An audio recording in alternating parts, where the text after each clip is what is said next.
Today's video is about the Canon EF 50mm aperture 1.2 luxury lens by Canon. I am talking about everything I know about this lens and its best uses, some pros and cons of the lens. So if you are trying to determine if this lens is the right lens for you to purchase, stick around through the end of this video to learn all there is to know about this lens. The first topic we are going to talk about is the weight of the lens. This is really important to think about just because, you know, when you're shooting with it, you want to make sure it's something that you can hold on your camera body and isn't going to be too heavy. So the actual weight of this lens is 20.8 ounces. When it's on my camera body, it's normally on my Canon 5D Mark IV or my Canon R6 Mark II. But when it's on the R6 camera, I have an adapter on it so that the EF lens can go on the RF mount body.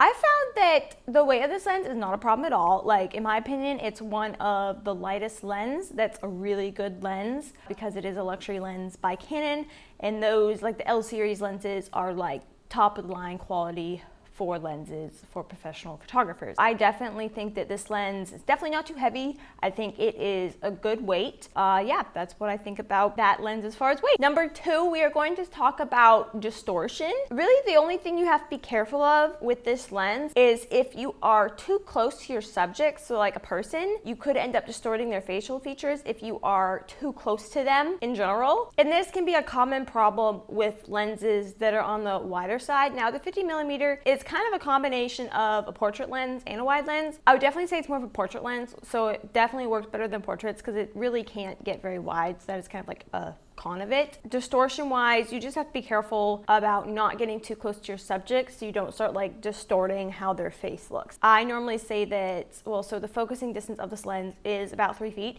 which means you have to be about 3 feet away from your subject for the lens and the camera to properly focus on the subject. Don't get any closer than that, but also think about, you know, like you might even need to be a little further back than that just to like make sure you're not distorting their facial features and just how they look. But overall, if you're trying to get like a wider shot, I don't really see like any distortion. Like some lenses can cause distortion I've seen before, but this lens is pretty safe to use. Just be careful, don't get too close to your subject. Number three, we are going to talk about depth of field. This lens is really great for depth of field. It is not the best for depth of field though. I do think that, you know, if you are trying to get like a portrait of a person and you just want them in focus and the background blurry, that does work pretty well. There are other lenses, such as the 85mm, which I'll link above, that do give way better depth of field than the 50mm aperture of 1.2. But I do find that because of the aperture of 1.2, that really does help to, you know, give more depth of field. Now, I don't recommend shooting at 1.2. You could try, but it might not be the best idea depending on the situation. I normally like to shoot around 2.0 to 2.8 to get really good depth of field where like my subject is in focus, but then my background is nice and blurred out. That's like typically what I do during sessions on wedding days, things like that. So typically I find that the depth of field of this lens is great. I love using it. And again, like there are better lenses for depth of field, but in general, like it is pretty good. Like it does a pretty good job compressing the subject in the background. So you have like a nice bokeh effect behind the subject. Four, we're going to talk about shooting speed. So one of the reasons why I really love the 50mm lens, this particular one with the aperture of 1.2, is because it does have a very fast shooting speed. I also think that this also could be like, you need to make sure that your shutter speed is up high enough when you are capturing moving subjects. So I would say it's kind of like a combination of settings. It's not just one thing to, you know, to make your shooting speed fast. You can shoot up to 6 photos per second in like the high speed shooting. That's what it's called. And then there's a low speed shooting, which is just 3 photos a second. So, and this is actually a cool thing because like you can set it to only take 1 photo at a time, or you can set it taking like 3 photos. Like if you just hold down the camera, it'll take, or if you hold down the button to take photos with, it will take 3 photos, you know, every second. But if you have it set to 6 photos a second, then it'll take 6 photos a second. And this is cool because, you know, if you want more of the in-between moments, you can do 6 photos per second. But if you want to limit how many photos you're taking, which in my case, sometimes I need to limit it because sometimes I can take way too many photos. I'm talking like 600 images per hour if I'm not careful, sometimes more. It depends on the situation, but I will go back and forth between 3 photos per second versus 6 photos per second, depending on what I'm shooting and like really what I know I need in that particular moment. But I really do love that this 50mm is great for photographing the bride when she walks down the aisle. And in fact, I would say that using the 50mm for when the bride is walking down the aisle, like, you know, as a portrait shot, that is probably one of the best uses of the 50 I can think of. Because if you have your shutter speed at least like 500 to 750, like you're gonna capture the bride in focus coming down the aisle really great. And it's, you know, and you're gonna get multiple shots of that. It's not just gonna be like one shot. You're gonna get multiple if you're doing it right. And so I think that the shooting speed of this lens has always been phenomenal for me. I've really never had an issue with it, which is why I've trusted it for as long as I've been using it for, because it's just always done a really good job for me. 5 is fast moving subjects. So this is kind of ties into shooting speed. For fast moving subjects, I also think that this lens is really, really good just because of, you know, like you can up the shutter speed, but also it's just fast. I think they just made this lens to be faster because it's a portrait lens. You know, when you up the shutter speed, it just makes it all so much easier. And I love it just gets crisp, clear images, and I've really never had an issue with it, which is wonderful. So if you need a lens for fast-moving subjects in which you can just up the shutter speed and it's gonna work great, this lens will definitely work well for you in that situation. 6, next we're gonna talk about versatility. I love the versatility of this lens. I honestly believe that if I only had to shoot a wedding on one lens, I could shoot the entire wedding on this lens. I would only do that if someone was like, you have to shoot this wedding on only one lens. Which lens are you going to shoot the wedding on? Because normally, like, I go to wedding days with other lenses, at least 85, and then sometimes like a wider angle lens, but it just depends on the wedding day and what I'm planning to do. I really find that this lens is super versatile because it's a portrait lens, but it can also, like, if you back up far enough, you get a little bit wider. If you are caught in a tight space on a wedding day, it can be tricky and you're not gonna be able to get wide enough. That is the only like downside to it. Out of all lenses, I do believe that it's a very versatile lens. Now I'm speaking for prime lenses because of course, like, some zoom lenses are going to, you know, like the 24 to 70 is going to be way more versatile,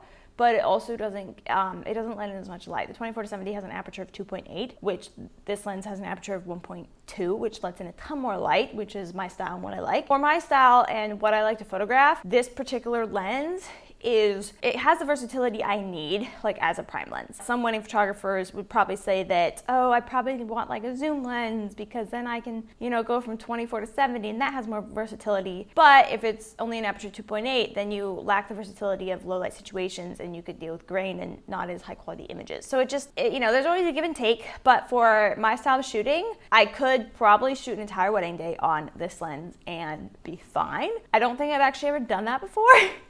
But I've come close a few times to like only shooting most of my images on this lens. And I know, like, I've heard of some wedding photographers who like shoot the entire wedding day on the 50 because they just know the lens and they just know what they need to get, and it just works for them. Number 7, we are going to talk about the cost of this lens. So there are many different places you can get this lens. One place is Best Buy, and at Best Buy it is currently listed for about $1,400. Then it's also on Amazon. That's another place you can get it. On Amazon, it's also about $1,400, technically $1,399. So that's how much it costs there. But sometimes you can get it used from other places, like there's like Adorama, there's KEH Camera. You can also buy it from Canon.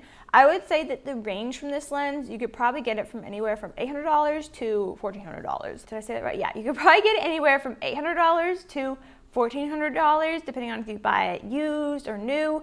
You might even be able to find someone who's selling it, although it's a really good lens, so people might not want to sell it unless they are upgrading from the EF version of this lens to the RF version of this lens. If they're upgrading, then they might actually sell you their EF version of this lens for a good price because they just want to upgrade to the RF version. So, and in the future, I will be making another, honest review video of the 50mm, but the RF version. And when that is done, it will be linked up here for you to see and kind of compare the EF version of this lens versus the RF version of this lens. Okay, if you really like the content of this video and it's been helpful to you, really valuable information, then please like this video and please subscribe to this channel if you want to continue seeing more, and you can even hit the little bell button to be notified when new videos like this come out, or you can just come back and hop on YouTube, find my channel again to see more videos about technical and creative things about photography and the business sides of photography. We like to make videos on that too, so go ahead and subscribe to the channel so you can be notified when we have new videos coming live.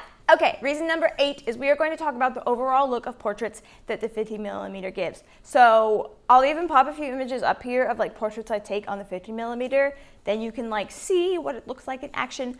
But I really find that it does a really good job at portraits, and I just love the overall look of 50mm with portraits. Like, there's some lenses like the 35mm that I just don't like the look of portraits. Like, I feel like it gives too much distortion. I don't like it, but the 50mm, I've honestly never had an issue with it. I would say the only thing is that like sometimes I want even more like epic bokeh on the background than the 50mm provides, which the 85mm provides. Again, 85 video up here. That's like the only like thing that between the 50 and the 85 is like the thing that makes me then go switch to 85 when I'm shooting the 50 is because of wanting more, more intense bokeh in the background type of thing. But in my opinion, the portraits come out amazing on the 50mm, and I really wouldn't change a thing about the 50mm and how it shoots portraits. Okay, number 9 is we're gonna talk about the pros and cons of the focal length of this lens. The pros of it is that, again, we've talked about it's very versatile and can be used in many different situations. I guess really the 2 cons of it would be that you can't get super wide, and you also can't get super close up if you're wanting to like zoom in from far away because it's not a zoom lens. The 50mm, because it's focal length, you have to move your body a lot to get the shots you want, and so that could be a con, about the focal length, is that it's just one focal length, so you just have to move everywhere. Prime lens shooters tend to get used to that, and it just becomes not a problem because we're just so used to moving that it's just totally natural for us. It is for me, at least. For me, the biggest pro of the focal length is that it just works great for portrait, and also for me, I love it for reception images and like dancing images. I found that I actually prefer no distortion in like dancing photos, which some photographers are like, they prefer a wider lens for dancing photos, and who knows, maybe someday I will change my mind and decide that I want a wider lens for dancing photos, and if I do, I'll talk about it in a video I'll link up here. I feel like right now, I just like using the 50mm for like most parts of the wedding day, and then some situations I'll use the 85 for like epic portraits, and then sometimes I'll even use like 35 to get like wider shots if like the situation calls for it type of thing. I also am making a video on the Canon RF 28 to 70mm aperture of 2 lens because I rented this for a wedding day once and just wanted to test it out. So I'm also making a review video of that particular lens, and once that's done, that will be linked up here. Number 10 is best use for this lens. So what do I think is the best use for this lens? That is honestly a tricky question, and probably should have thought about this a little bit more as I was writing down my bullet points to talk about for this lens. I mean, honestly, can I give 2 reasons? It's so funny. I think that I really like it for shooting portraits. I always talk about that, but I do. And then when the bride walks down the aisle, because like for me, it just works really well in both of those situations, and I know I just trust the lens to do a really good job for me when the bride's coming down the aisle, and I don't feel like I have to worry about it messing up. Like, I could mess up, but like I've done it so much and I'm super focused. I feel like the lens has always done a good job for me, and so I'm just gonna trust that it's just always gonna do that type of thing, So that's kind of what I think would be the best use for the lens. Number 11 is what is this lens good for? So again, I would say portraits, family sessions, senior sessions, lots of different things on wedding days. And then also it could be used for like product photography too, and like branding photos. That'd be like a really good use for the lens. It honestly has a lot of different uses, and those are just like a few that I'm talking about. I honestly feel like, what is this lens good for? I feel like that could be a whole video talking about all the uses of this lens. So if I make a video about that, then I'll link it up here. Or 12. Just realized that is not a 12, that's a 7. And I realized that the previous one was an 11. Okay, it's fine. Number 12 is what is this lens not good for? So I would just say that it is not good for wide angle. Like anything where you need a wide angle, it's not gonna work for that. And then it's also not good for, situations where you need to zoom in because it's not a zoom lens and you can't get close enough. So let's say that you're shooting a wedding that, they're like, you can't come anywhere close to the ceremony, like to the front of the ceremony, you need a zoom lens. Then you're probably gonna have to rent the Canon EF 70 to 200 lens, because I make sure you get the 2.8 aperture, not the 4, because the 4 won't be as good. That's kind of like one situation where the lens would not be good. The 50mm would not be good for a situation where you have to zoom in. So the 50mm is probably not the best for sports photography. I know that a lot of sports photography people really like to use the Canon EF or RF 70-200 aperture 2.8 lens. I know that's like really popular for sports photography. I'm not a sports photographer, but I've just heard this from sports photographers that that's the lens for that. So definitely not good for situations where you have to be wide or zoom into things, because that just won't work, because it's one focal length. It's a portrait lens, really. Number 13 is my favorite moment to shoot with this lens on a wedding day. So I would definitely say that on a wedding day, it would probably be when the bride's walking down the aisle, because I can, you know, take a few shots of her. I can also switch to taking a few shots of the groom's reaction really easily, and it's been a great focal length for me to continually photograph my weddings on. So that's that. And then for senior sessions, I honestly just love, like, well, you could shoot a whole senior session on a 50mm and it'd be great. I don't know, like, what would be my favorite moment on a senior session, honestly. That's like hard, because they're all fun, and then like family sessions are also like all fun, and that's hard. But I feel like a wedding day would just be when the bride's walking down the aisle and the groom's reaction, because it's like, it's building up to that moment. That's just fun to shoot with the 50mm lens. Number 14 is, what are your buying options versus your renting options? So I kind of talked about this earlier in the video with the cost. The cost was reason 7 again. And so your buying options, you can get this lens through Amazon, Canon, you can buy it used through KH Camera. Adorama also has like used lenses, I think, of this kind of lens. And then you can also get it through Best Buy. I think they have them like new there as well. You can also find a photographer who is selling the lens and potentially buy it off of them for an even, you know, whatever they're selling it for type of thing. So those are kind of like your buying options. I also know that Amazon, they do have an interest-free payment plan when you put it on like your Visa credit card thing, and they have like 12 to 18 month payment plans that are interest-free. So if you really want to have this lens, but you're like, oh, I just like don't have the money for it all yet, you could, you know, go on interest-free payment plan to start using that lens. And that's actually a fun story. That is actually how I got my first camera, the Canon 5D Mark IV, is I did an Amazon interest-free payment plan. It worked great. I was able to pay it off earlier than the payment plan like required and everything. And so it's great. So I'll make a video about that too up here. And your renting options. So I rent lenses through Lens Rentals, which I have a discount code in the description of this video that you can go grab. You can get $25 off your first order when you place your first order with Lens Rentals. And that's a really good way to test out the lens, and also just, you know, use a lens for really affordable ways. You don't want to buy it at first. So that's just another renting option that you could look into. Number 15 is my overall thoughts on the Canon EF 50mm 1.2 lens. What are my overall thoughts? You know, when I wrote these questions, I was honestly just like, I'm just gonna think of everything I could talk about these lenses, you know? My overall thoughts about this lens is that it is just one of my go-to lenses to use. I don't think it's my favorite lens, artsiness-wise, but practicality-wise is probably definitely my favorite lens. I need this lens on a wedding day. I need this lens at every session I shoot. It's probably like, it's a lens that I need to take with me everywhere I go for any shoot or wedding I do. Like, it's just the must-have lens that I need to have. I could bring other lenses, you know, other wide angle or other like an 85 lens for different types of shots, but the 50mm is definitely like the one that I need to have with me everywhere I go for all the things I do. So my overall thoughts on this lens would be that if you are considering it, I would just get it, because when I got this lens, it changed the quality of my images like so much. And I think you know, before I got this lens, people really said, oh, the quality of your glass is like really will like make or break your images.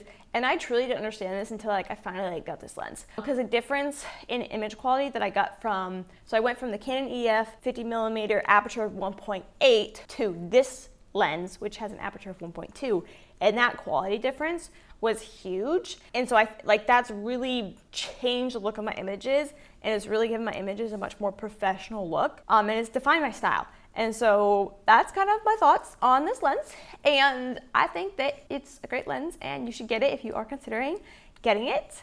And I have links for all these things I talked about in the description of this video. I'll link all the other honest review videos down in the description of this video if you want to go find those too, if you're looking at multiple different lenses and just kind of considering your options. I know what it's like to consider your options, and so I wanted to provide all the options for you. Okay, so if you're looking for the perfect, like, amazing artsy portrait lens for your next wedding day or your next family session, it works amazing for family sessions, go check out my honest review video on the Canon EF 85mm aperture 1.2 luxury lens by Canon, and it's going to be next. So you can go look at it right up there, and I hope that you've enjoyed this video, and go check out that one and just compare the two lenses and see what you think.